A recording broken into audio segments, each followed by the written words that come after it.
Hello বন্ধুরা, welcome আমার চ্যানেলের আরও একটি নতুন ভিডিওতে। সবাই কেমন আছো বলো? আমি ভালো আছি। তবে আমার মেয়ের শরীরটা খুব একটা ভালো নেই, তো সেই জন্যই মেয়ে ভালো না থাকলে আমি কি করে ভালো আর থাকি। তবে ভালো আছি এটাও তো বলতেই হবে। তো সবসময় নেগেটিভ কথাবার্তা শুনতেও তোমাদের ভালো লাগবে না। তো যাই হোক, ভালোই থাকতে হবে সব মিলিয়েই। তো দেখো, দুধ বসিয়েছি গরম করতে, কারণ এটাকে আমি দই বসাবো। আর একটুখানি দইয়ের সাঁচা দিয়ে দেব। দই আমাদের রোজই লাগে, শেকের সাথে দই লাগে। দইটা কিনেই আনা হয়, তো ঘরে কিছুটা দুধ ছিল, তো ভাবলাম যে একটু দই বসিয়ে দিই। তো দই সবসময় কাচের পাত্রতে বানাতে হয়, স্টিল বা সিলভার এগুলোতে করতে হয় না। আর দেখবে কাচের পাত্রতে খুব সুন্দরভাবে জমেও যায়, দেখতেও খুব ভালো লাগে। তো যাই হোক, এদিকে দইটা আমি বসিয়ে দিলাম, এবার ঢাকা দিয়ে রেখে দেবো। তো টক দই খাওয়া শরীরের পক্ষে ভালো, আর গরমের সময় তো দইটা মাস্ট। আর এদিকে দেখো, মেয়ের শরীর ভালো না, একটু পেটের প্রবলেম চলছে, তো সেই জন্য ওর জন্য একটু আলু সেদ্ধ দিয়ে ভাত করে নিয়েছি। তোকে একটু ভাত খাওয়াবো। তো মেয়ের শরীর ভালো না থাকলে না কিছুই ভালো লাগে না। বাচ্চাদের শরীর ভালো না থাকলে মায়েদের দেখবে খুব অশান্তি কাজ করে ভেতরে। তো যাই হোক, ওকে আমি ভাতটা খাইয়ে দেবো। আর আজকে তো রথযাত্রা, তো আমাদের পাড়াতে রথ হয়, তো যেতে পারিনি, যাইনি, তবে ওরা বেরোবে আর কি। আর এদিকে দেখো দুপুরের ভাত বসিয়ে দিয়েছি। তো রথ যাবে, তোমাদের সাথে আমি অবশ্যই সেটা শেয়ার করব।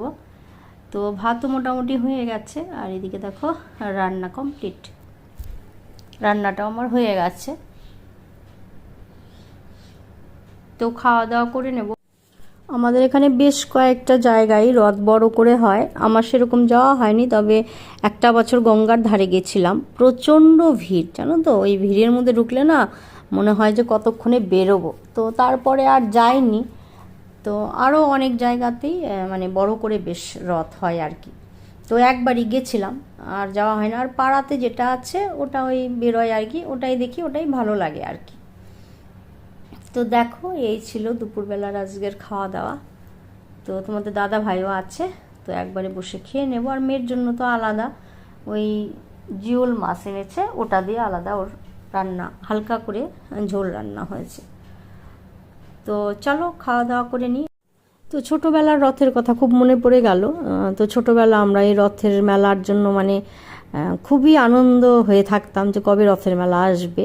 আর অ্যাকচুয়ালি আমরা জয়েন্ট ফ্যামিলি ছিলাম, তো আমার মানে কাকা আর আমরা আর কি, মানে আমার বাবাই বড় ছিল, তো কাকার মেয়েরা আমরা সব একই বাড়িতে, বিশাল বড় আমাদের মানে ফ্যামিলি ছিল। তো সবাই মিলে, সব বোনেরা মিলে যেতাম। তো সেই কথা মনে পড়ে গেল আর কি।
বড় রথ তো চলে গেল, আর এই দেখুন কচি কাচাদের রথ। এটা দেখতে খুব ভালো লাগছিল, বাচ্চাগুলো, ওদেরই তো দিন এইগুলো সত্যি।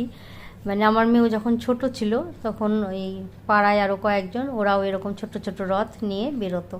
তো সত্যি খুব ভালো লাগে। তো বাচ্চাগুলো দেখুন কতটা আনন্দ।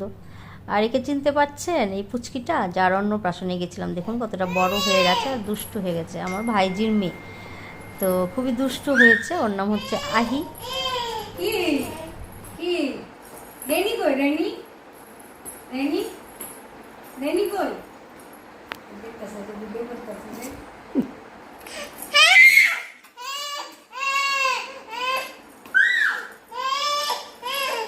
রেনিকে ডাকো, রেনিকে।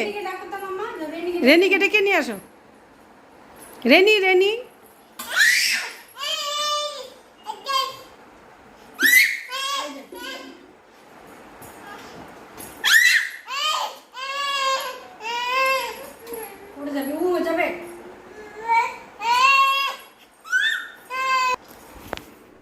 তো আমি যখন ওকে অন্নপ্রাশনে দেখেছিলাম, ওর তখন 4 মাস কি 5 মাস এরকম, খুবই ছোট্ট ছিল। আর এখন দেখুন হাঁটা শিখে গেছে, একটু একটু কথা বলে। আর দেখুন মলে গিয়ে গাড়িতে চেপেছে, কি খুশি।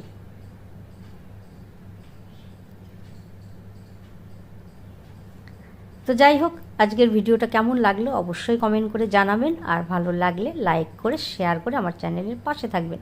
সবাইকে আমার অনেক অনেক প্রাণ ভরা ভালোবাসা। সবাই সুস্থ থাকবেন, ভালো থাকবেন। নতুন আর একটা ভিডিওর সাথে আবার দেখা হবে।